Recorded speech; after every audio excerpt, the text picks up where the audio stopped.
हरे कृष्णा। आप सभी का स्वागत है आज के इस सत्र में। क्विकली जरा स्क्रीन शेयर कर लेती हूँ।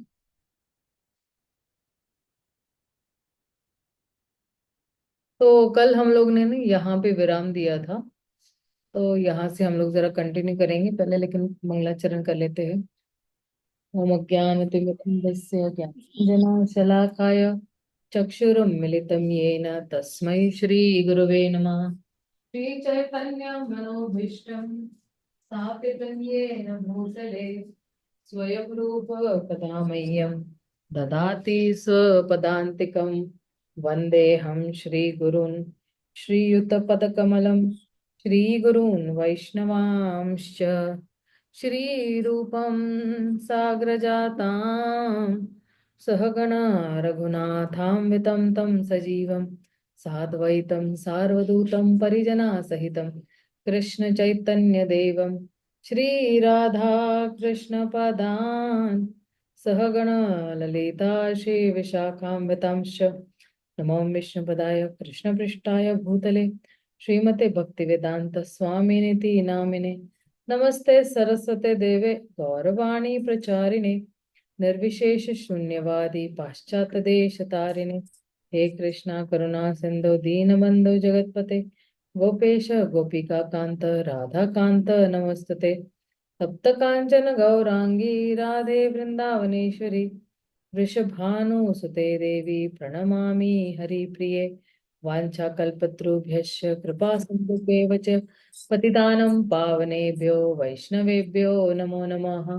श्रीकृष्ण चैतन्य प्रभु नित्यानंद श्री अद्वैत गदाधर श्रीवासादि गौर भक्तवृंद। हरे कृष्णा कृष्णा कृष्णा हरे हरे, हरे राम राम राम हरे हरे। हरे कृष्णा, आप सभी का स्वागत है आज के इस सत्र में। मैंने एक्चुअली सभी को एक्चुअली म्यूट किया हुआ है कि किसी का एक्चुअली माइक बंद नहीं हो रहा था, इसलिए मैंने एक्चुअली म्यूट किया हुआ है। क्लास के अंत में मैं अनम्यूट कर दूंगी आप लोगों को। ओके। तो कल हम लोग ने एक्चुअली यहाँ पर थे कि जो कोई भी भगवान पर निरंतर चिंतन करता है वो सभी पापों से मुक्त होता है और आध्यात्मिक शरीर की पुनः प्राप्ति करता है। जैसे कीड़े का मधुमक्खी में परिवर्तित होना, जैसे ये जो कीड़ा है ये बार बार जो है सोचते रहते हैं कि एक दिन में मधुमक्खी बनूंगा, एक दिन में मधुमक्खी बनूंगा। तो जो है जो ये जीव है वो निरंतर जैसे जैसे भगवान का नाम लेता है, बोलते मैं पाप से मुक्त हो जाऊंगा, मैं भगवान के श्री चरणों तक पहुंचूंगा, श्री चरणों तक पहुंचूंगा, इस तरह से जो है वो भगवत धाम पहुंच जाता है। अब भक्तों को उनकी साधना के अनुसार लक्ष्यों की जो है प्राप्ति होती है। मतलब क्या कि जिस प्रकार की आपकी साधना होगी उसी प्रकार की आपकी गति भी वही होगी, या लक्ष्य जो है आप प्राप्त कर रहे हो उसी जो है जो है मात्रा में होगी। ठीक है। और इसमें जो है कह रहे हैं, एक सेकेंड ना।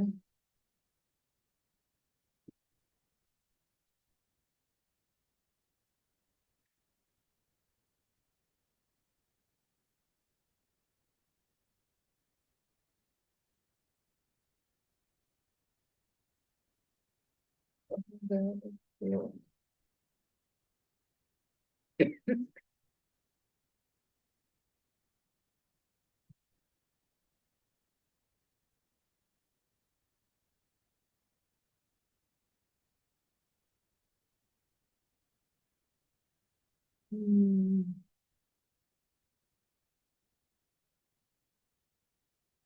ये श्लोक नहीं मिल रहा है, पता नहीं कहाँ गया। Anyways, just go ahead. तो जैसे गोपियों ने जो है निरंतर भगवान को स्मरणम किया, किस भावना में? प्रेम भावना में, राइट। लेकिन कंस ने भी तो कृष्ण को जो है स्मरण किया हुआ है, लेकिन भय के कारण। अभी गोपियों में और कंस में अंतर क्या है कि गोपियां जो है कृष्ण का स्मरणम अनुकूल भाव से कर रही थी, लेकिन कंस जो है भगवान को प्रतिकूल भाव से स्मरणम कर रहे थे। तो इसलिए जो है आ, कंस को जो है वो सारूप्य मुक्ति मिली हुई है, और गोपियां जो है वो ऑलरेडी भगवान की जो है हम्म, भगवान की पार्षद है ना। इसलिए जो है गोपियां जो है उनको जो है सर्वोच्च स्थान ऑलरेडी मिला हुआ है भगवान के भगवत धाम में। अब शिशुपाल को जो है वो मिला हुआ है तो ईर्ष्या की वजह से, कोई प्रेम से, कोई भय से, कोई ईर्ष्या से भगवान का स्मरणम कर रहा है। लेकिन जो है ईर्ष्या भाव से भी अगर भगवान का कोई स्मरणम करता है तो भगवान कहते हैं मैं उसको भी जो है सारूप्य मुक्ति दे देता हूँ। शिशुपाल की कथा हमें पता है कि शिशुपाल जो है भगवान की माँ जो है उसकी बहन है, शिशुपाल की माँ। तो शिशुपाल जो है कृष्ण की मौसी का बेटा था।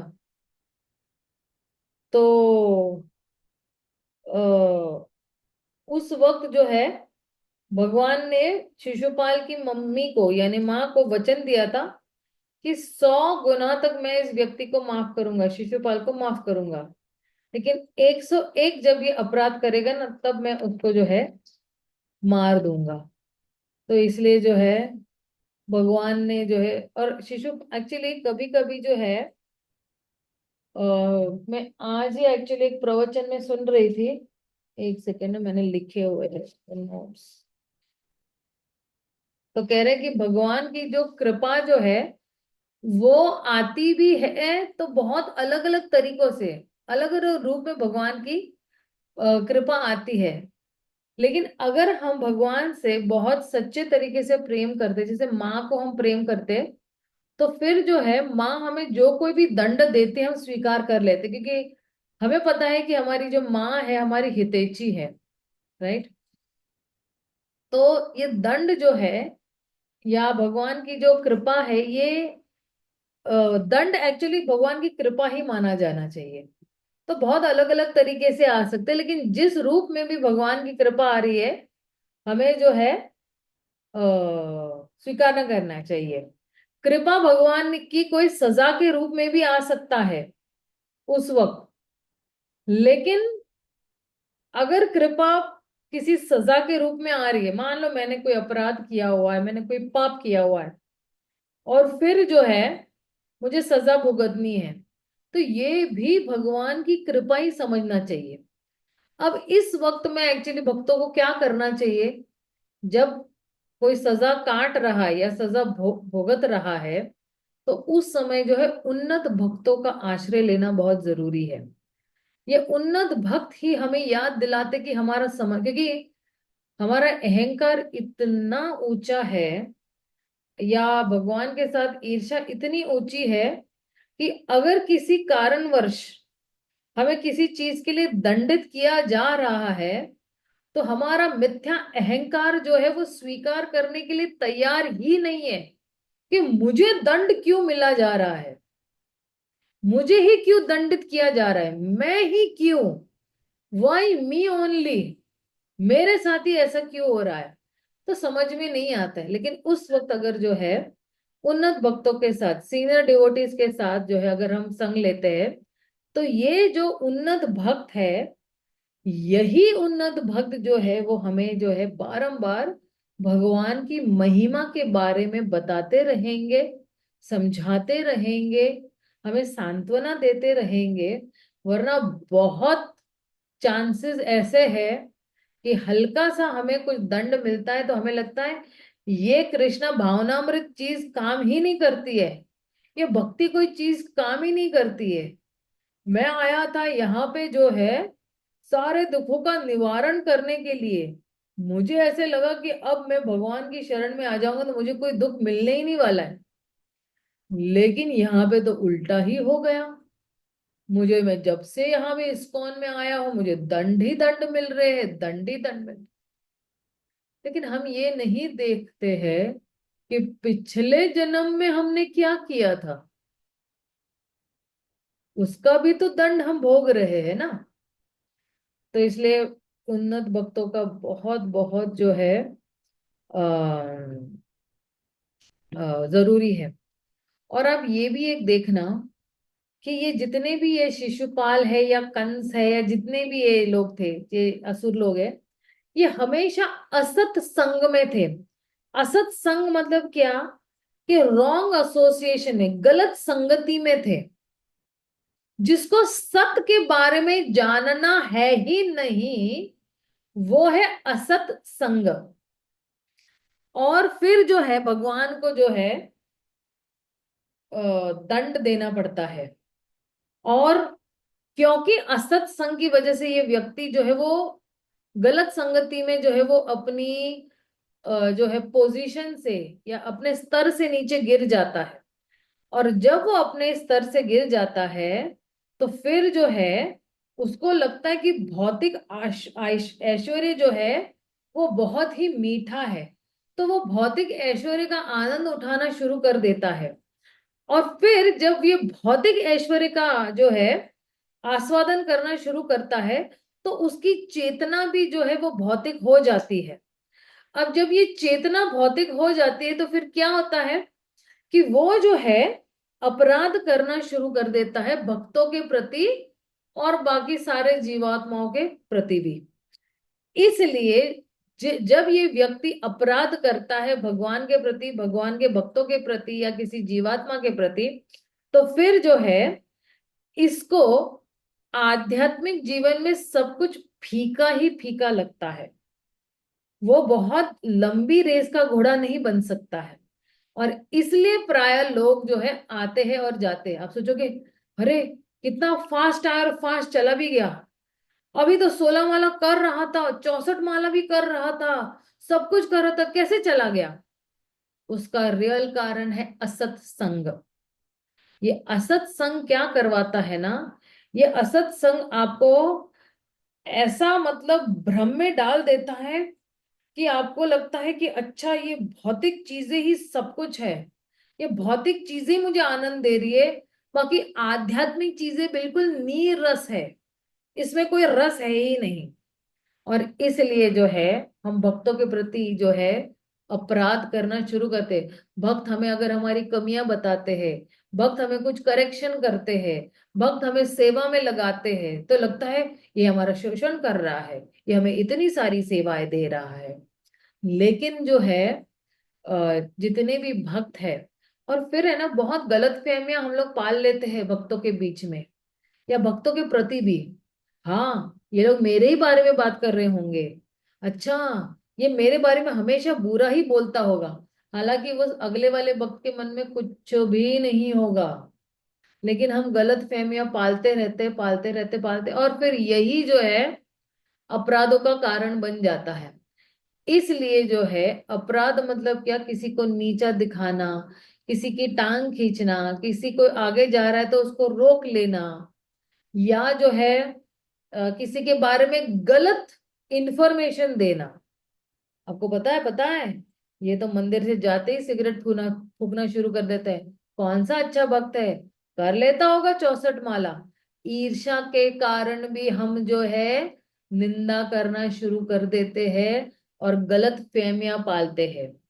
क्योंकि जब हम उन्नत भक्तों का संग अच्छी तरह से नहीं करते हैं तब जो है हमें ईर्ष्या हो जाती है उन भक्तों से। और तब जब है हम गलत फहमियां पाल लेते हैं उन उन्नत भक्तों के प्रति।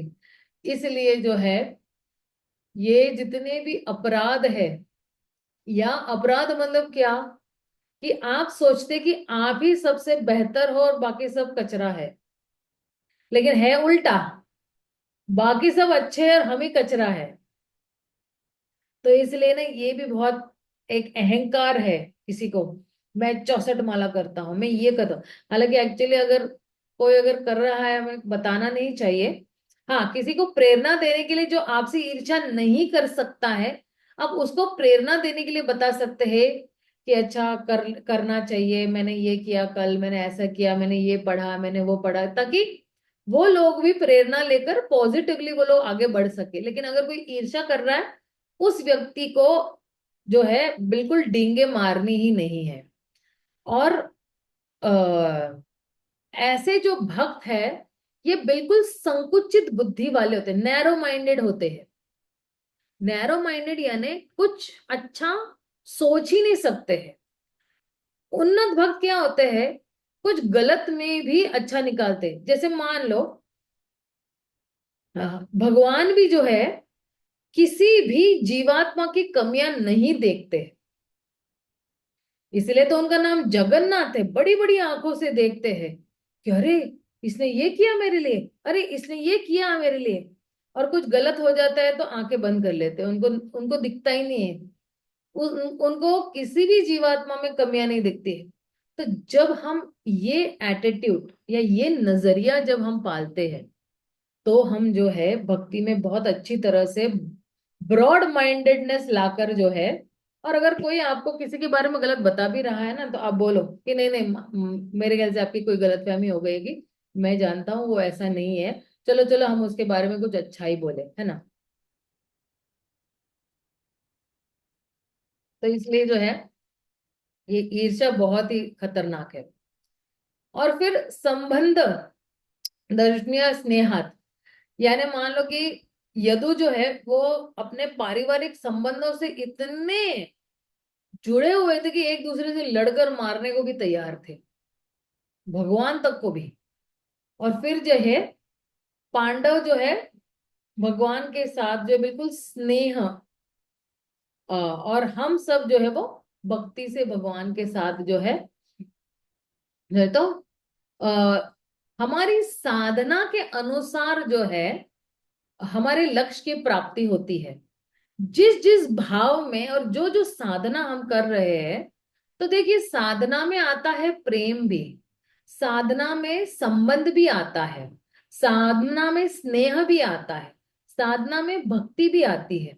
तो ये पॉजिटिव चीजें या ये पॉजिटिव स्टेप्स जब हम लेंगे भगवान के प्रति, तो फिर जो है हमारा लक्ष्य बिल्कुल क्लियर होगा। अभी अभी भी हम लोग इतने साल से भक्ति कर रहे हैं ना, टू बी वेरी ऑनेस्ट, हमारा लक्ष्य हमें पता ही नहीं है। हम कौन से मार्ग पर चल पड़े हैं, हमारा लक्ष्य क्या है, ये अभी तक हम क्लियर नहीं है।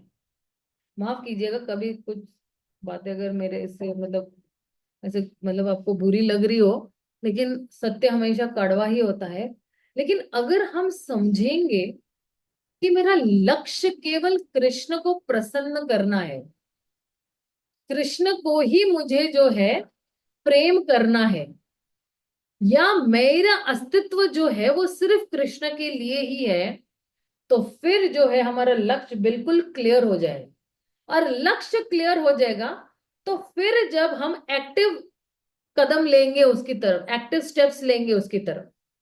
जैसे किसी लड़के का लक्ष्य है कि डॉक्टर बनना है उसको, फिर अब उसके पास जो है उसको पता है कि उसको क्या क्या कदम उठाने हैं डॉक्टर बनने के लिए।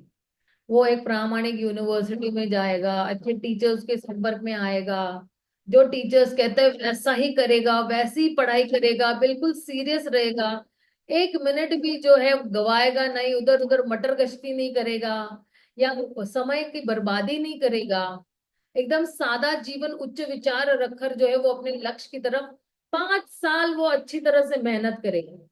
और फिर 5 साल मेहनत करने के बाद उसको जो मीठा फल मिलेगा वो यही है कि वो एक अव्वल दर्जे का डॉक्टर बन जाएगा। उसी तरह हमें भी एक अव्वल दर्जे का फर्स्ट क्लास डिवोटी बनना है। और फर्स्ट क्लास डिवोटी ही मतलब उत्तम अधिकारी, जैसा गुरु ने कहा है वैसा ही करना है, ना एक कदम इधर ना एक कदम उधर, वैसा ही हमें जो है भक्त बनना है। तो इस तरह से जो है हमारा लक्ष्य जो है हमें जो है प्राप्त बहुत अच्छी तरह से पता होना चाहिए। कहते हैं कि काम वासना प्रेम विरुद्ध काम, गोपियां विरुद्ध कुब्जा, या सुवर्ण विरुद्ध लोहा। तो इसका एक्चुअली अर्थ क्या है कि जैसे मान लो कि काम का विरुद्ध जो है प्रेम है, यहाँ पे भौतिक जगत में काम वासना है। हाँ, काम वासना मतलब क्या, ये चाहिए ये चाहिए ये चाहिए ऐसे चाहिए वो चाहिए, मुझे ये करना है वो करना है, ये बनना है वो बनना है, ये सारी कामनाएं हैं, हमारी इच्छा है। और फिर उसको प्राप्त करने के लिए हम गधों की तरह काम करते रहते हैं। तो और काम का विपरीत या विरुद्ध अर्थ क्या होता है, प्रेम। अब प्रेम मतलब हमें पता है कि भगवान की अनन्य भक्ति, भगवान की सेल्फलेस भक्ति करना, उसमें कोई हेतु नहीं होना चाहिए, कोई उद्देश्य नहीं होना चाहिए, कि निजी स्वार्थ नहीं होना चाहिए। तो जो है जो है इसलिए जो है ये जो है काम जो है ये एक्चुअली लोहा की तरह तुलना की गई है, और प्रेम को जो है वो सोने की तरह अ, उसकी तुलना की गई है। तो इसलिए जो है हमें जो है चुनना है कि हमें काम वासना सही चाहिए या प्रेम चाहिए। डर है कि कृष्ण वध कर देंगे, किसका, एक्चुअली शिशुपाल के बारे में चल रहा है। ओके। और फिर संबंध, सत्रजीत धनवा कर्ण दुर्योधन को छोड़कर। तो फिर ये जो है संबंध भी जो ये जो है संबंध भी किस तरह से होने चाहिए हमारे, है ना।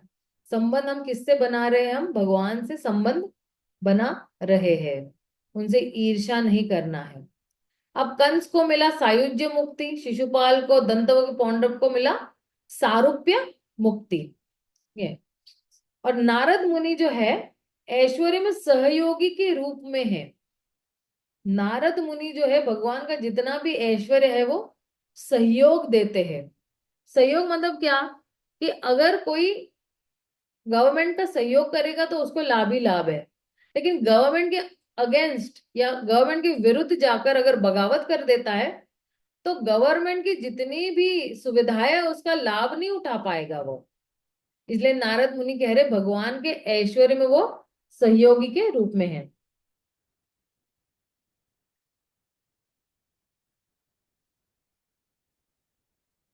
और यादव और पांडव जो है भगवान के साथ मित्रता बनाते हैं।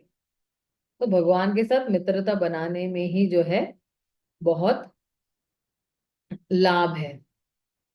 अब ये जो एक श्लोक है ना, ये बहुत ही महत्व श्लोक है। इसका मुझे जो है हम्म, ये क्या है, अच्छा मेरा आज मेरा होमवर्क ही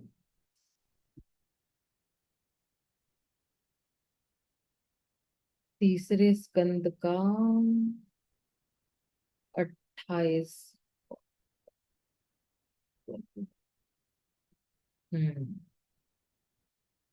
अब यहाँ पे क्या कह रहे हैं कि सांचिन्त्यायेद भगवातश्चरणारविन्दम् व्रजाङ्कुशाध्वज सरोरुह लाञ्छनाढ्यम् उत्तङ्गरक्तविलासन्नख चक्रवाला ज्योत्स्नाभिराहा महद् दृढ़यान धकारम। तो क्या कह रहे हैं कि भक्त ने पहले भगवान के श्री चरणों पर ध्यान करना चाहिए। अब श्री चरणों पे क्यों ध्यान करना चाहिए भक्त ने, कह रहे हैं क्योंकि ये अब श्री चरणों का वर्णन आ रहा है कि क्यों, क्योंकि ये जो भगवान के श्री चरण है उन पे क्या है, इन पे जो है ये वज्र है, और इन पे कौन है ये अंकुश भी है। अंकुश मतलब जो हाथियों को जैसे हाँकने के लिए जो होता है ना ये, फिर ध्वजा भी है, और फिर पद्म भी है, कमल भी है। और भगवान के जो है, जो नाखून है, वो क्या है, चमकते हुए हीरे की तरह है, रूबी। और कह रहे हैं कि ये जो चमकते हुए भगवान के जो नाखून है, ये किस तरह से जो है दिख रहे हैं, वो बिल्कुल ही चंद्र समान दिख रहे हैं। और ये चंद्र क्या करता है, अंधेरे को हटाता है ना। हमारे हृदय में जो अंधकार है, वो अंधकार जो है वो हटाता है। तो इसलिए जो है भगवान के श्री चरणों पर जो है, भगवान का शाश्वत रूप के बारे में यहाँ पे वर्णन किया हुआ है। और भगवान के चरण पर कितने चिन्ह है, इसका जो है वर्णन किया हुआ है। और प्रभुपाद तात्पर्य में क्या कहते हैं कि अगर कोई योगी है, ध्यान योगी, वो जो है भगवान के इस चरणों पर जो है, या तलवों पर जो है, और उनके नाखूनों पर सिर्फ ध्यान करता है, तो वो जो है इस अंधकार से परमानेंटली छुटकारा पा सकता है। और ये मुक्ति जो है, ये जो है मेंटल स्पेक्युलेशन से नहीं हो सकती है। मतलब क्या, किसी मनोविज्ञान या मनोधारणाओं की वजह से नहीं हो सकती है, लेकिन केवल जो है भगवान के नाखूनों से निकलता हुआ तेज जो है, ये जो है मुक्ति तभी मिलती है। इसका मतलब क्या है कि व्यक्ति ने अपना मन जो है भगवान के श्री चरणों पर जो है वो केंद्रित रखना है। अगर हमें जो है इस भौतिक संसार के अस्तित्व के अंधेरे से छुटकारा पाना है, तो व्यक्ति ने जो है भगवान के श्री चरणों पर ही ध्यान करना चाहिए। अब प्रभुपाद के तात्पर्य जो है ना, वो बहुत ही फैंटास्टिक होते हैं।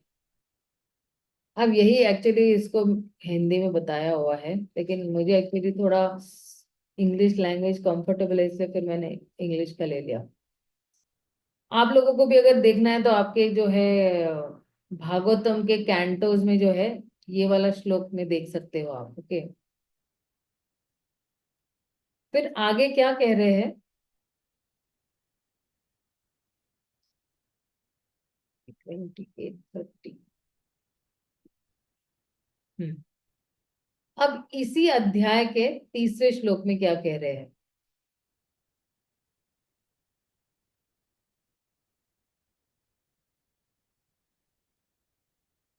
यत् श्री कृष्ण यत् श्रीनिकेतं मलिभिः परिसेव्यमानं भूत्या स्वया कुटिलकुन्तलवृन्दजुष्टम् मीनद्वयाश्रयम् मीनद्वयाश्रयम् अधिक्षिपाद अब्जनेत्रम् ध्यानेन मनोमयम् अतन्द्रिता उल्लसद्भुरु।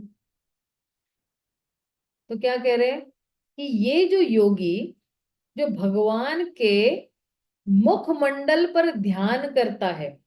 अब ये योगी कौन सा योगी है आपको पता है। ये योगी जो है वो परमात्मा पे ध्यान कर रहा है। मैंने बताया था ना, दो प्रकार के योगी है। एक जो है वो विराट रूप पर ध्यान कर रहा है, और दूसरा जो है वो परमात्मा पे ध्यान कर रहा है। जो विराट रूप जो जो जो योगी विराट रूप पे ध्यान कर रहा है, उसके पास अभी भी भौतिक इच्छाएं हैं। लेकिन जो योगी परमात्मा के रूप पर ध्यान कर रहा है, उसके पास जो है कोई भी भौतिक इच्छाएं नहीं है। वो है निष्काम कर्म योगी। ठीक है, तो ये योगी जो है ये परमात्मा पे ध्यान कर रहा है, तो ये परमात्मा मेडिटेटर है। ओके, इसके पास कोई भौतिक इच्छाएं नहीं है। The yogi then meditates upon the beautiful face, अरे सॉरी सॉरी, हिंदी हिंदी हिंदी। ये योगी जो है भगवान के मुखमंडल पर जो है ये क्या कर रहा है, ध्यान कर रहा है। अब भगवान का मुखमंडल जो इतना सुंदर है कि भगवान के मुखमंडल पर कह रहे हैं कि घुंघराले बाल है, और भगवान की जो आंखें है वो कमल नयन जैसी है। और फिर उनकी आंखें, उनकी जितनी भी भवरे है वो कैसी है, वो नाचती हुई भौरे है। और फिर जो है जैसे ये कमल जो है, ये कमल के आसपास बहुत सारे भौरे मंडरा रहे होते हैं, और फिर जो है उस कमल के आसपास जो है मछलियां भी होती है। तो ये लोग जो है ये लोग भी जो है शर्मा जाते हैं। ये लोग भी जो है शर्म से झुक जाते हैं भगवान का तेज देखकर, या भगवान के मुख की सुंदरता देखकर। तो ये ऐसे कह रहे हैं यहाँ पे। और आगे भी एक श्लोक है मेरे ख्याल से।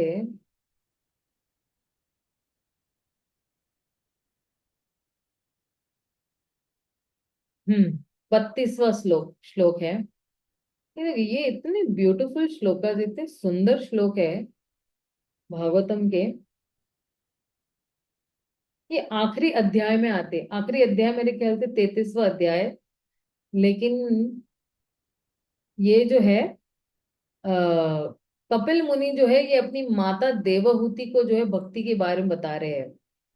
ये वो वाले अध्याय है। तो कहते हैं कि हासं हरे अवंताखिलालोक तीव्र शोकाशु सागरा विशोनम अत्युदाद्रम सम्मोहयानां रचितं निजमायस्य भ्रूः मंडलम मुनि कृते मकर ध्वजवस्य। तो क्या कह रहे हैं, ये योगी जो है, कौन है ये योगी, परमात्मा पे जो ध्यान कर रहे हैं, ठीक है ना। बहुत प्रकार के योगी होते हैं, अष्टांग योगी और ध्यान योगी और ज्ञान योगी। तो ये जो व्यक्ति है, ये जो है निष्काम कर्म योगी है, और ये अष्टांग योगी है, और इसके पास कोई भौतिक इच्छाएं नहीं है। यही योगी जो है वो भगवान पे ध्यान कर सकता है। अयोगी, ये जो योगी है, अब एक्चुअली ये जो सलाहें है ना, ये कपिल मुनि अपनी माता देवहूति को दे रहे हैं। तो कह रहे हैं कि योगी ने क्या करना चाहिए, भगवान की जो हंसी है, स्माइल है, उस पर ध्यान करना चाहिए। और ये हंसी कैसी है, आ, अगर कोई भगवान की हंसी देख ले, जैसे अगर हम मॉर्निंग में, डेली मॉर्निंग में जब दर्शन करते हैं ना मंदिर में, तो भगवान कितना सुंदरता से हंस रहे हैं। लेकिन कभी कभी हम इतने दुर्भाग्यशाली व्यक्ति हैं कि हम उनके होठों तक पहुंचते ही नहीं है। हम हम अगर, मतलब मैंने मैंने बहुत सारे भक्तों को ऐसे देखा हुआ है, हम भगवान के सामने खड़े होते बाकी सब कुछ देखेंगे, लेकिन उनका मुखमंडल नहीं देखेंगे, उस उनकी जो हंसी है, या उनकी जो स्माइल है, या उनके जो होठ है, वो नहीं देखेंगे। पर यहाँ पे क्या लिखा हुआ है कि ये जो योगी है, ये भगवान की जो स्माइल है या हंसी है, उस पे ध्यान कर रहा है। और फिर जो है, ये हंसी किनके लिए है, ये हंसी उन लोगों के, वो हर कोई जो उनको दंडवत प्रणाम या नमस्कार कर रहा है। और जब कोई भगवान को दंडवत नमस्कार करता है, तो फिर क्या हो रहा है, उस व्यक्ति के जितने भी सागर जैसे जितने भी बड़े दुख है, वो सारे सूख जाते हैं वो दुख। It ड्राइज away the ocean of tears caused by instance grief. कभी कभी हम लोग बहुत रोते कि मैं बहुत दुखी हूं, मैं बहुत दुखी, और जाते भी है ना कई लोग कि कृष्णा मैं बहुत दुखी हूं।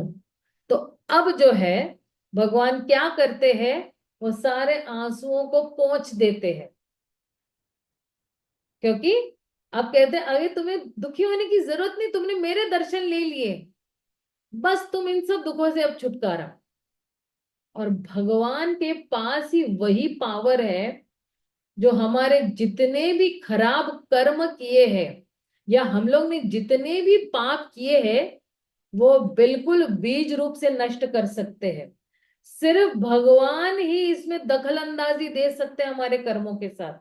बाकी गुरु and Krishna, not only Krishna, but गुरु और कृष्णा के पास ही ये पावर है कि अगर वो चाहे तो एक सेकंड में हमारे सारे पाप और कर्म सीधा जीरो कर सकते हैं। लेकिन उसके लिए जो है वो क्या चाहिए, शरणागति चाहिए। और ये जब कोई भी भगवान के पास जाता है तो उस व्यक्ति के जितने भी उसने जो कुछ भी किया है वो जो है वो बीज रूप से जो है वो जल जाता है। और आप देखोगे कि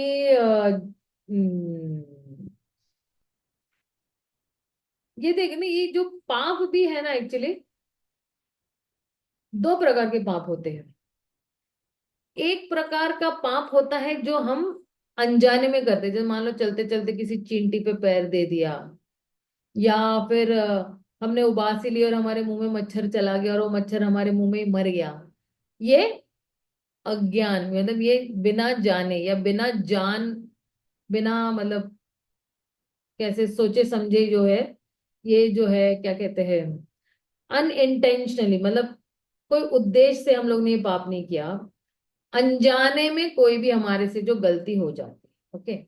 लेकिन एक पाप है जो हम जानबूझकर करते हैं, और ये जानबूझकर करने वाले जो पाप है ना, यही अपराध में परिवर्तित हो जाते हैं।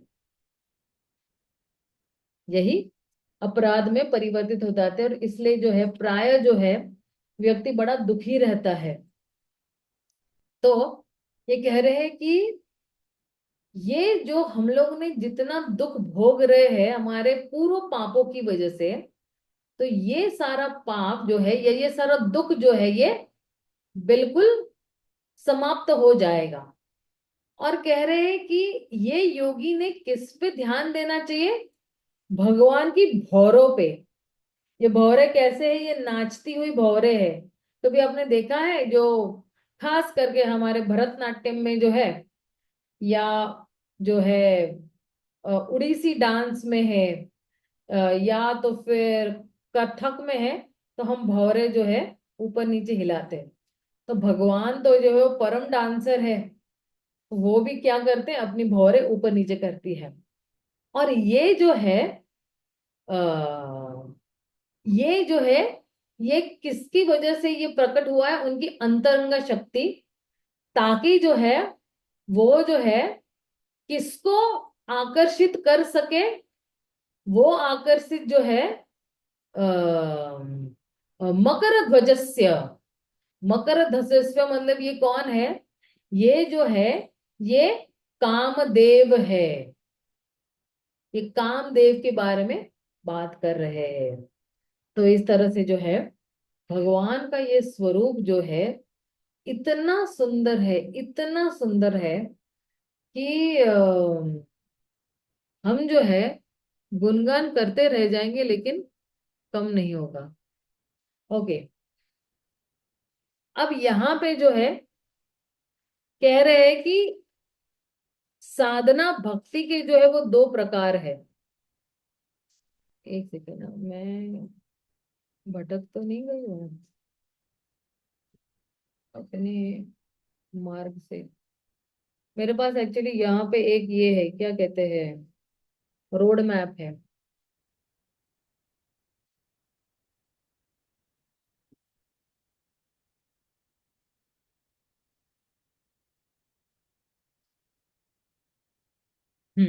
ये सही है, एक्चुअली हम लोग सही जा रहे हैं। ओके। साधना भक्ति के दो प्रकार होते हैं, मतलब साधना भक्ति दो प्रकार की होती है। एक है वैदिक साधना भक्ति और एक है रागानुगा साधना भक्ति, ओके। और अम, साधन भक्ति का एक अन्य भाग रागानुगा कहा जाता है। रागानुगा उस स्थिति को सूचित करता है जहां पर विधि विधानों का पालन करते हुए हम कृष्ण से थोड़ा अधिक अनुरक्त हो जाते हैं और प्राकृतिक प्रेम के भक्ति में सेवा करते रहे। बहुत सहजता से हम लोग धीरे धीरे क्रम में जब हम आगे बढ़ते रहेंगे तो बिल्कुल स्वाभाविक ही प्रेम जो है हम भगवान से करेंगे। ठीक है? तो इसलिए जो है साधना भक्ति दो प्रकार की होती है। अब जो है आ, साधना भक्ति जो है वो कौन से कैटेगरी में आती है ये भी देख सकते हैं हम लोग। तो तीन प्रकार की उत्तम भक्ति होती है। एक है साधना भक्ति, एक है भाव भक्ति, और एक है प्रेम भक्ति। हम लोग एक्चुअली अभी वही टॉपिक कर रहे हैं, राइट। कल भी हम लोग का यही चल रहा था। तो कभी कभी हम पूछ सकते हैं कि अरे क्यों तीन प्रकार की, दो प्रकार की क्यों नहीं, सिर्फ भाव भक्ति और प्रेम भक्ति होना चाहिए, ये साधना भक्ति बीच में क्यों आ गई?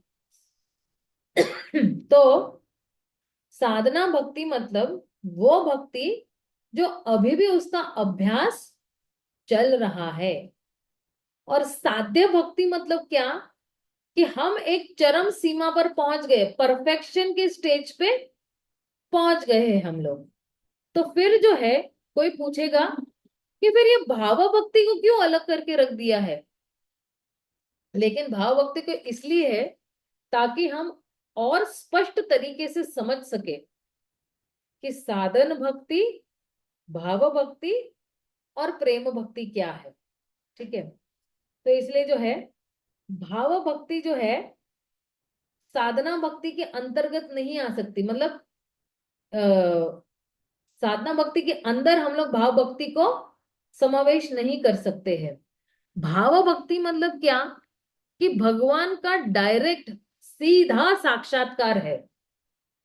भाव क्या है, एक्चुअली साधना का लक्ष्य है। जैसे हम रोज निरंतर निरंतर साधना करते रहते तो हमारे पास भगवान के लिए एक भाव उत्पन्न होता है कि ये मेरे स्वामी है, मैं इनका दास हूं, ये मेरे प्रिय है, ये मेरा पुत्र है, ये मेरा सखा है। ये भाव ऐसे उत्पन्न हो जाता है। अब साधना भक्ति का लक्ष्य ही है उस भाव तक पहुंचना। इसलिए जो है अ, उत्तम भक्ति में साधना भक्ति और साध्य भक्ति आता है, और भाव भक्ति में का समावेश नहीं होता, क्योंकि वो तो उसका रिजल्ट है साधना भक्ति का। और भाव भक्ति प्रेम भक्ति से भी अलग है।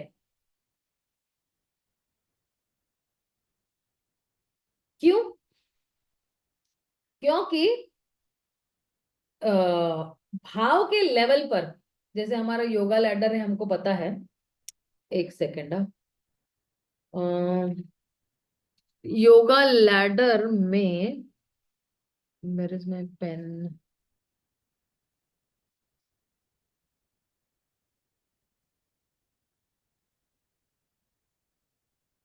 हाँ,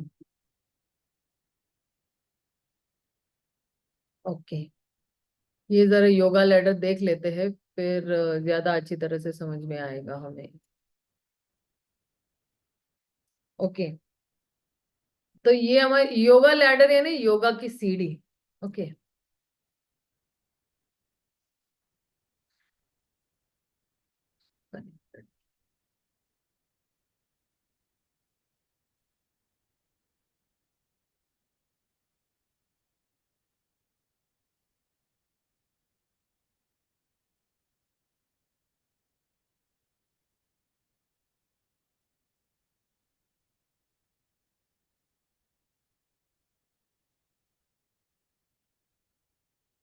हाँ, ये भी कनेक्टेड हो गया, वही वहां से कनेक्टेड नहीं था। तो ये है अधो श्रद्धा, है ना। हमारे पास श्रद्धा है तो हम थोड़ा बहुत भक्ति में आ जाते हैं। फिर जो है साधु संग, साधु ही जो है हमें भजन क्रिया में लगाते हैं। तो साधु संग के बाद जो है साधु हमें भजन क्रिया में लगाते हैं। जब हम, ये सारा स्पेलिंग्स को जरा नजरअंदाज करना, इस जगह का मैं भजन क्रिया जो है करते हैं। तो भजन क्रिया करते करते हमारी अनर्थ निवृत्ति हो जाती है।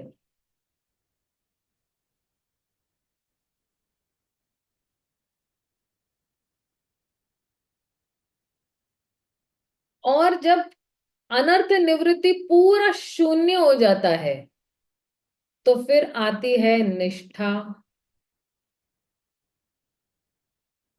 फिर आती है रुचि, टेस्ट, फिर आती है आसक्ति, भगवान के प्रति बड़ी आसक्ति हो जाती है। फिर आता है भाव, और फिर लास्ट में प्रेम। सॉरी, प्रोम हो गया प्रेम के बजाय। ओके, ये हो गया भगवान के लिए प्रेम। अब ये हमारा योगा लेटर है, लेकिन ये भाव के लेवल पे जो है ना, ये यहाँ पे जो है अभी भी कुछ कुछ अनर्थ और अपराधों के जो है छींटे रह गए। और इसलिए जो है भाव भक्ति और प्रेम भक्ति में भी भेद है।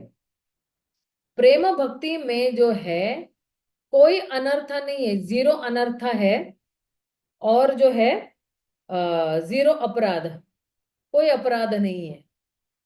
लेकिन भाव में है जो कुछ कुछ रह गए, मान लो 0.5% या 0.3%, है ना, इस तरह से ये रह गए हैं। इसलिए दोनों में एक्चुअली भेद है। और फिर आगे क्या कह रहे हैं? हम्म, तो ये जो है साधन भक्ति के बारे में। ओके, जरा नेक्स्ट स्लाइड पे जाते हैं हम लोग।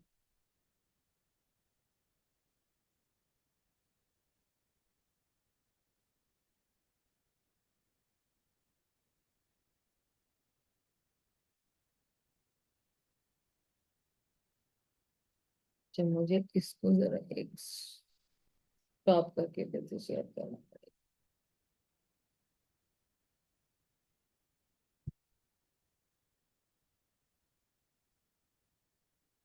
हम्म, तो राग मार्ग भक्ति, साधन भक्ति के दो प्रकार है जो अभी मैंने बताया, राग मार्ग भक्ति और लोके करिते प्रचारण।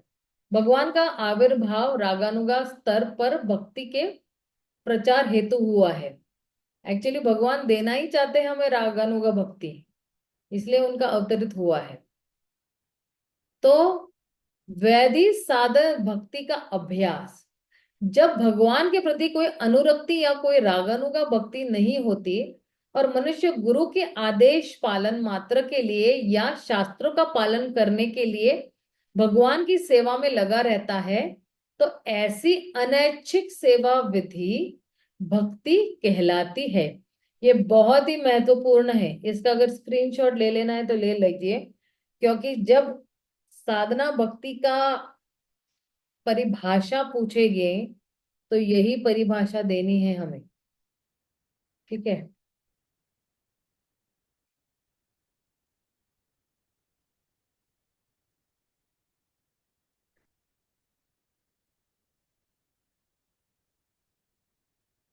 तो आगे क्या कह रहे हैं? हम्म, आगे कह रहे हैं,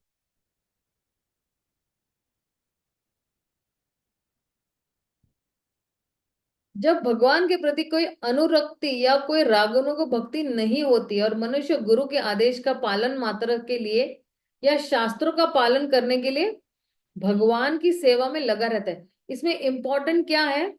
गुरु के आदेश पालन मात्र के लिए या शास्त्रों का पालन। गुरु के आदेश का अगर हम पालन कहलाते हैं, फिर वही जो है वो क्या कहलाती, वो भक्ति कहलाती है।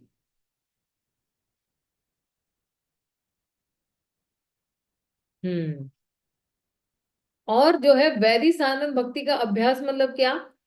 स्मर्तव्य सततम विष्णु, विस्मर्तव्य न जातुचित, सर्वे विधि निषेधा सूयर अत अतयोरेव किंकराः। मतलब क्या कि ये न केन प्रकारेण भगवान विष्णु का सतत स्मरणम करना चाहिए और किसी भी समय उन्हें भूलना नहीं चाहिए। इंग्लिश में इसमें कहावत है ना कि always remember Krishna and never forget Krishna. हमेशा कृष्ण को याद करो और कभी जो है भूलना नहीं है, है ना। इसमें जो है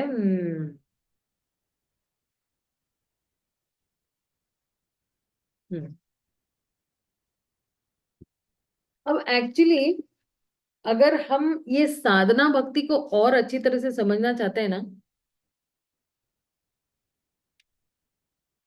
तो किस तरह से समझ सकते हैं कि ये साधना भक्ति जो है ये इंद्रियों के माध्यम से जो है की जाती है। हमारी जितनी भी भौतिक जो इंद्रियां है ये जो है इनसे की जाती है। इस सरल आदेश और निषेध के भीतर सभी नियामक सिद्धांत पूर्ण रूप से उपस्थित है। यदि इस आज्ञा का पालन किया जाता है तो अन्य सभी नियम और कानून स्वचालित रूप से पालन में आ जाएंगे। अन्य सभी नियमों और सिद्धांतों को इस एक मूल सिद्धांत के सहायक या दास के रूप में माना जाना चाहिए। अब किस सिद्धांत के बारे में बात कर रहे हैं? हमेशा कृष्ण का स्मरण करो और कभी कृष्ण को भूलो नहीं। तो ये सारे नियम और सिद्धांत ये मूल सिद्धांत के सहायक है या उसके दास के रूप में माने जाना चाहिए।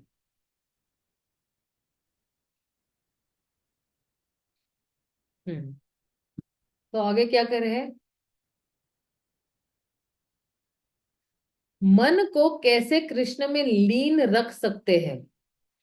अब कोई पूछ सकता है कि माता जी आप इतना कुछ बोल रहे हो मन के बारे में, मन से भगवान की सेवा करनी चाहिए, इंद्रियों से भगवान की सेवा करनी चाहिए, तो चैतन्य महाप्रभु का क्या कहना है इस पे? कह रहे श्री चैतन्य महाप्रभु ने हमें इस उद्देश्य के लिए एक अधिकृत कार्यक्रम दिया है जो हरे कृष्ण मंत्र के कीर्तन पर केंद्रित है। इस जप में इतनी शक्ति होती है कि व्यक्ति तुरंत ही कृष्ण से जुड़ जाता है। यही साधन भक्ति की शुरुआत है। कहाँ से शुरुआत हो रही है? जो हमें अधिकृत कार्यक्रम जो हरे कृष्ण महामंत्र कीर्तन पर केंद्रित है। जब हरे कृष्ण महामंत्र करते हैं तो यही साधन भक्ति की शुरुआत है। भगवान का श्रवणम कीर्तनम विष्णु स्मरणम। ओके, मुझे मैसेज आया हुआ है कि स्क्रीन आगे बढ़ नहीं रही है। अब ओके, मैं जरा अनम्यूट भी कर देती हूँ सबको।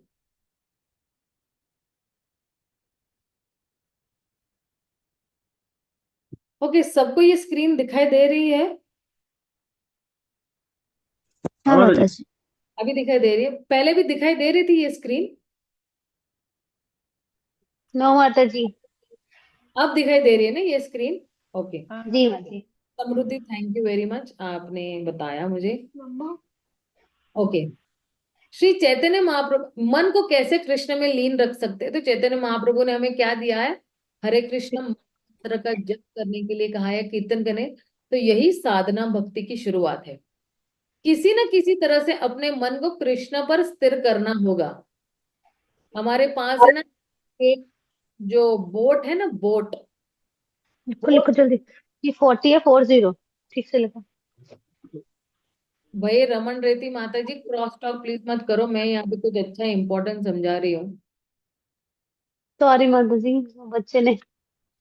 तो जो है किसी न किसी तरीके से अपने मन को कृष्ण पर स्थिर करना होगा, राइट? तो ये एक बोट होता है ना, बोट। बोट को बिल्कुल एक जगह पे स्थिर करने के लिए हम लोग क्या करते हैं? वो लंगर को बांध रखते हैं हम लोग उसको, राइट? एंकर जिसको कहते हैं हम लोग। तो उसी तरह हमारा एंकर क्या है या लंगर हमारे लिए क्या है? इस मन के लिए लंगर है। ये मन के लिए लंगर क्या है? भगवान के श्री चरणों पर हमारा ये जो है ध्यान या मन जो है वो जो है टिका होना चाहिए। महान संत अम्बरीश महाराज ने राजा के कर्तव्यों को निभाते हुए भी अपने मन को कृष्ण में लगाया। और इसी प्रकार जो कोई भी अपने मन को स्थिर करने की कोशिश करता है वह बहुत तेजी से अपनी मूल कृष्ण चेतना को पुनर्जागृत करने के प्रति में प्रगति करता है। जैसे भागवत में कहा गया है, सवय मन कृष्ण पदार विंदयोर वाचांसी वैकुंठ गुणानुवर्णने करो हरि मंदिर मार्जनादेशु श्रुति चकार अच्युत सत्य कथोदये। वो कह रहे हैं कि अम्बरीश महाराज ने क्या किया।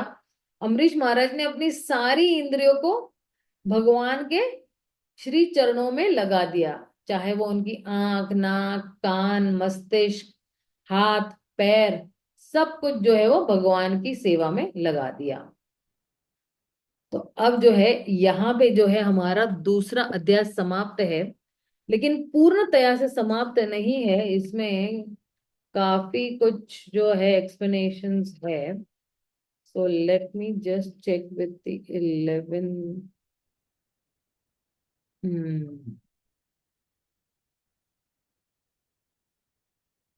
Sorry, second.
ये मैंने एक स्लाइड्स बनाई थी, वो कहाँ गई पता नहीं।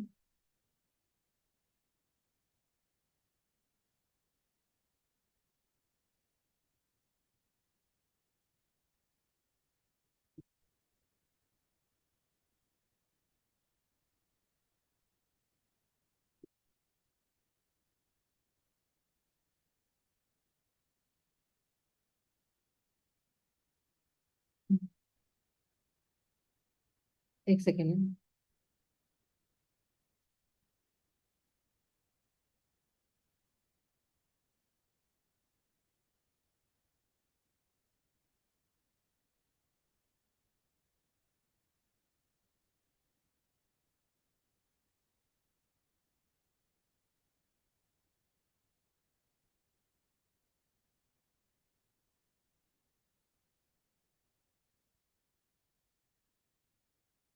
ओके, एनीवेज मुझे वो स्लाइड्स कहीं मिल नहीं रही है एक्चुअली, मैंने जो बताई थी, लेकिन मैं यूं ही एक्सप्लेन कर देती हूँ आप लोगों को। लेकिन एक रडार की तरह मुझे कुछ चाहिए।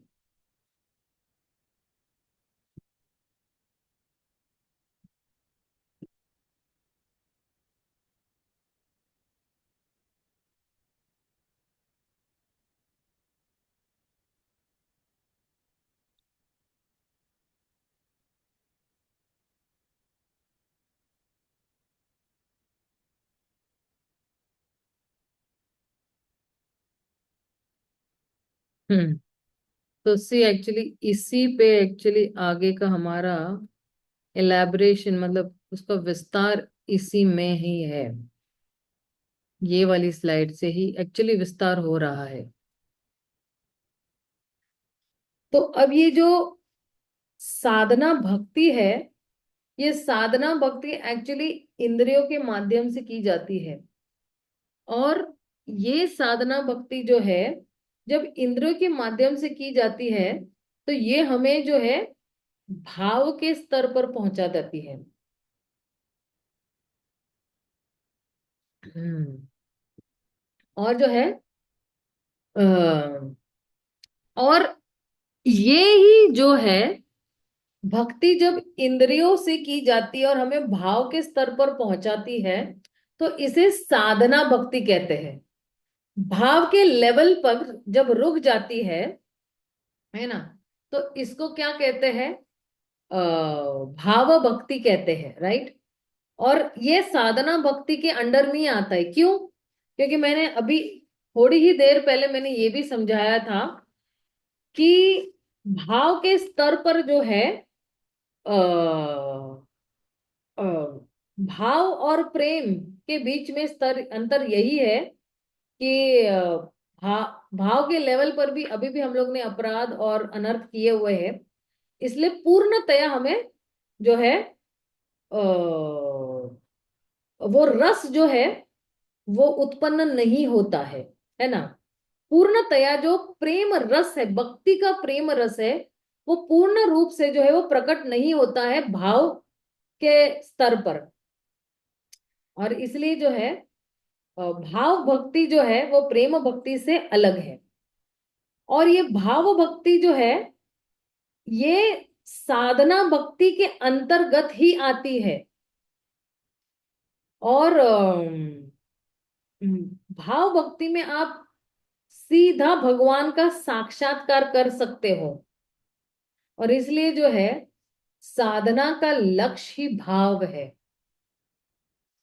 तो जब हम कहते हैं कि अगर साधना भक्ति की कोई अगर परिभाषा है, तो कहते हैं कि ये भाव जो है ना कोई नकली भाव नहीं है, लेकिन ये भाव जो हमारे में जो है वो शाश्वत काल से मौजूद है। और ये कब उत्पन्न होगा या ये कब बाहर निकलेगा, जब भगवान की अंतरंग शक्ति जो है वो उसको प्रकट करेगी। मेरे लिए भगवान के लिए प्रेम है, मेरे पास भगवान के लिए भाव भी है, लेकिन वो अभी अंदर छुपा हुआ है और अभी सोया हुआ है। वो इसको अभी जगाना है। तो कैसे जगाएंगे इस भाव को?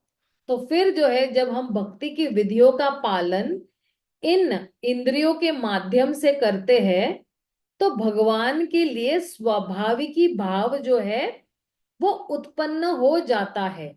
स्वाभाविक ही भाव, भाव हमारे में ऑलरेडी है। और ये जैसे जैसे हम निरंतर हम साधना भक्ति करते जाएंगे इंद्रियों के माध्यम से, तो ये भाव अपने आप ही उमड़ कर आ जाएगा।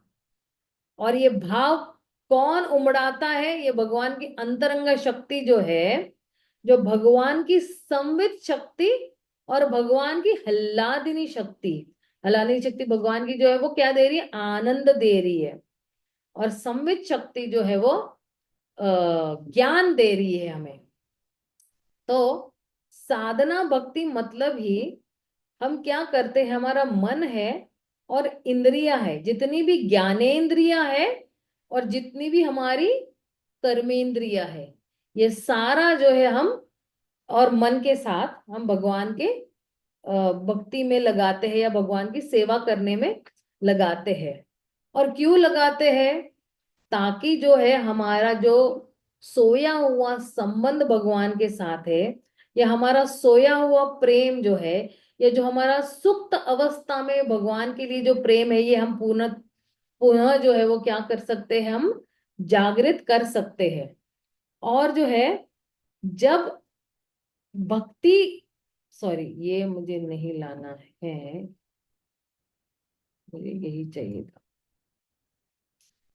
और जब जो है भक्ति, जब हम विकसित कर रहे हैं या जब हम भक्ति कर रहे हैं और या भक्ति को जो है जागृत कर रहे हैं, है ना, साध्य मतलब क्या, हमारे कोई भी हम अगर हम कोई भी क्रियाएं कर रहे हैं या कोई भी सेवाएं कर रहे हैं इंद्रियों के माध्यम से, तो तब उसे साधना भक्ति कहते हैं। और ये जो साधना भक्ति जो है साधना भक्ति के माध्यम से ही भाव भक्ति और प्रेम भक्ति का उदय हो जाता है। क्योंकि ये जो है हमारा बहुत नेचुरल इंस्टिंक्ट है। मतलब भगवान के लिए हमारे पास बहुत स्वाभाविक ही प्रेम है। जैसे मान लो एक छोटा बच्चा है, छोटे बच्चे में चलने की क्षमता तो है ही, राइट, लेकिन जो है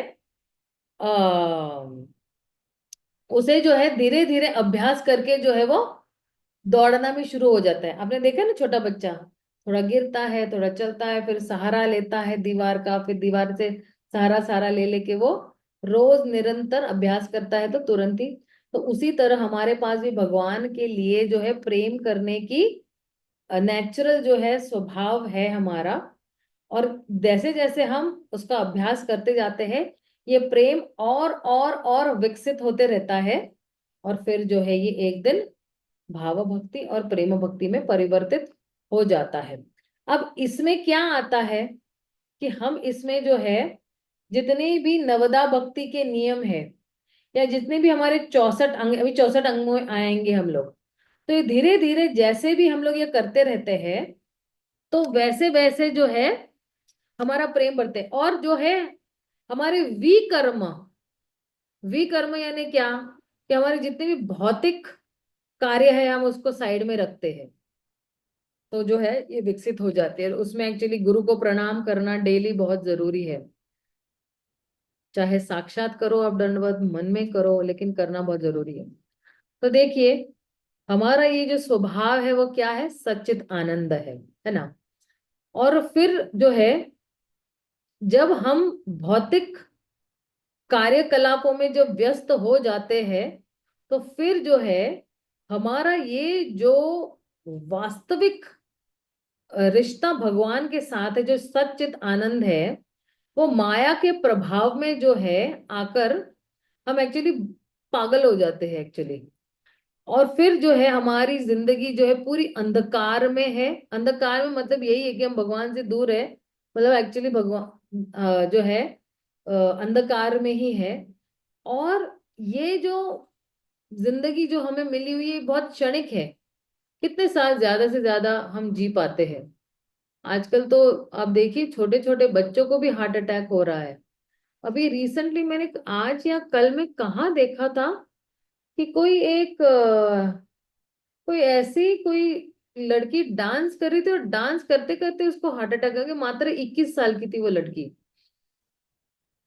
तो इसलिए जिंदगी का भी कोई भरोसा नहीं है। तो आ, अगर किसी के बोलते हैं ना मेंटल रोग है उसको, या दिमाग का कोई रोग है, तो वो साइकेट्रिस्ट के पास जाएगा।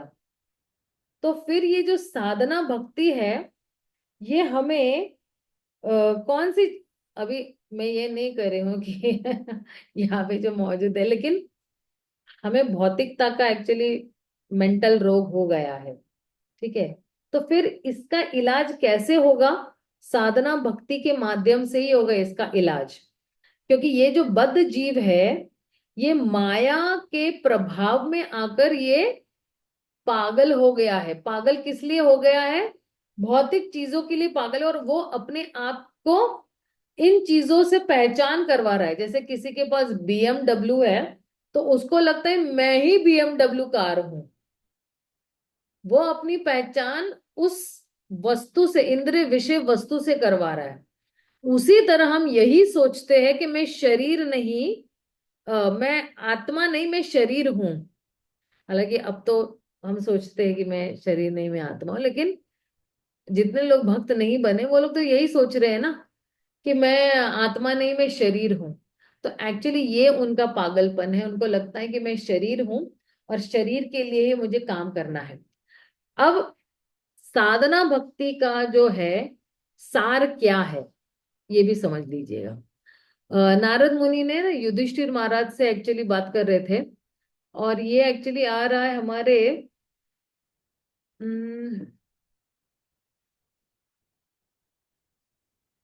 I think it is seventh canto. Narad मुनि सेवेंथ कैंटो में बात कर रहे हैं किसके साथ।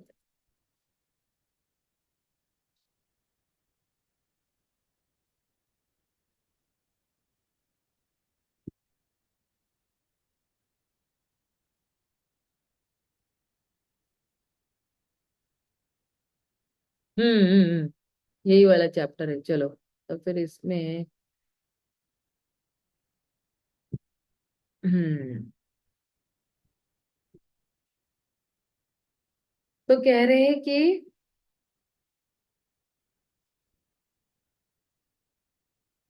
तस्माद् वैरुना बंधेन निर्वैरिण भयेन वा स्नेहात् कामेन व युञ्ज्यात् कथंचिन नेक सकते पृथक।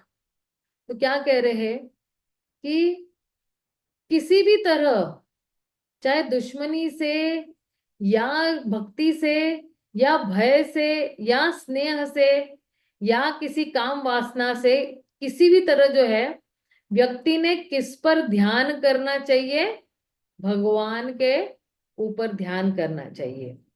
और भगवान पर जब ध्यान करते तो इसका जो रिजल्ट है, इसका परिणाम क्या होता है, वो व्यक्ति जो है हमेशा जो है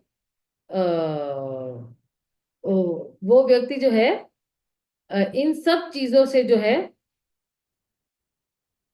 मुक्त हो जाएगा। क्योंकि भगवान का स्तर, भगवान का दिव्य स्तर या आनंदमय स्तर ऐसा है कि भगवान को जो है ये जो है ना ईर्ष्या या द्वेष या मित्रता ये छू नहीं सकती है।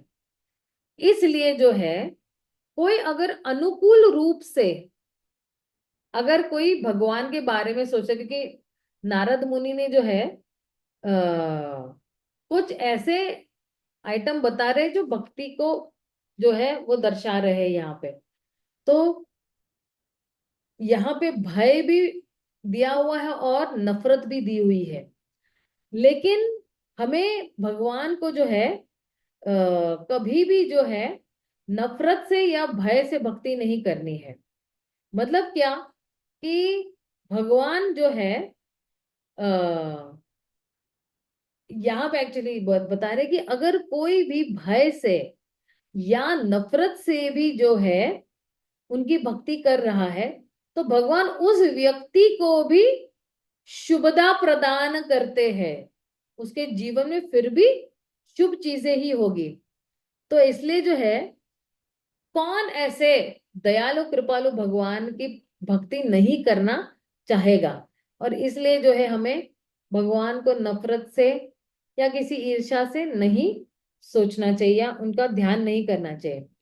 तो इसलिए जो है कह रहे हैं भगवान को फिर किस तरह से ध्यान करना चाहिए, अनुकूल तरीके से उनका ध्यान करना चाहिए।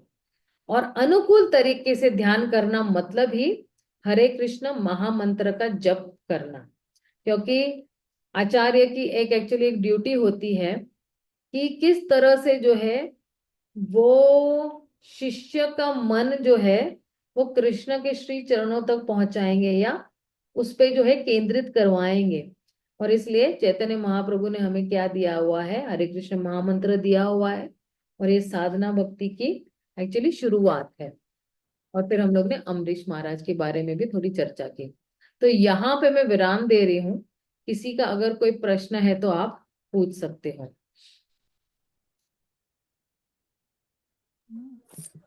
हरे कृष्णा माता जी, कल क्लास लगी थी माता जी? मंगलवार को क्लास नहीं होती है क्योंकि मेरी ना अच्छा। मंदिर में सेवा होती है 8 बजे। मैं हाँ भगवान का शयन का श्रृंगार करने जाती हूँ रात को। राइट, तो नहीं सुना मंगलवार को था। नहीं होती है, हाँ सोमवार को, बुधवार को, शनिवार को, और अब हम लोग ने चौथा एक दिन भी लगा लिया है, वो है रविवार को भी रात को होगी, 9 से 10 में एक ही घंटा होगी। हरे ठीक है ना माता जी? किसी को कुछ और प्रश्न पूछना है? अभी हम लोग ने साधना भक्ति की परिभाषा देख ली है। हम लोग अभी अगले बार जो है ना शनिवार को हम लोग वैदिक साधना भक्ति के बारे में देखेंगे। और वैदिक साधना भक्ति में जो है भागवतम से ही 2-3 श्लोक लेंगे और किस तरह से जो है ये वैदिक साधना भक्ति करने के लिए भी क्या क्या योग्यताएं हैं। और भगवान खुद ही बता रहे हैं कि क्या क्या योग्यताएं हैं और किस तरह से हमारे कर्म कट सकते हैं। बड़े से बड़े हमारे जितने भी कर्म हमने किए वो किस तरह से हम काट सकते हैं। और कर्म के लिए क्या योग्यता है, ज्ञान के लिए क्या योग्यता है, भक्ति के लिए क्या योग्यता है, उत्तम अधिकारी के क्या गुण है, मध्यम अधिकारी के क्या गुण है, कनिष्ठ अधिकारी के क्या गुण है। ये सब हम लोग जो है अगले वाले सत्र में देखेंगे। ठीक है, तो किसी का अगर कोई प्रश्न है तो आप पूछ सकते हो।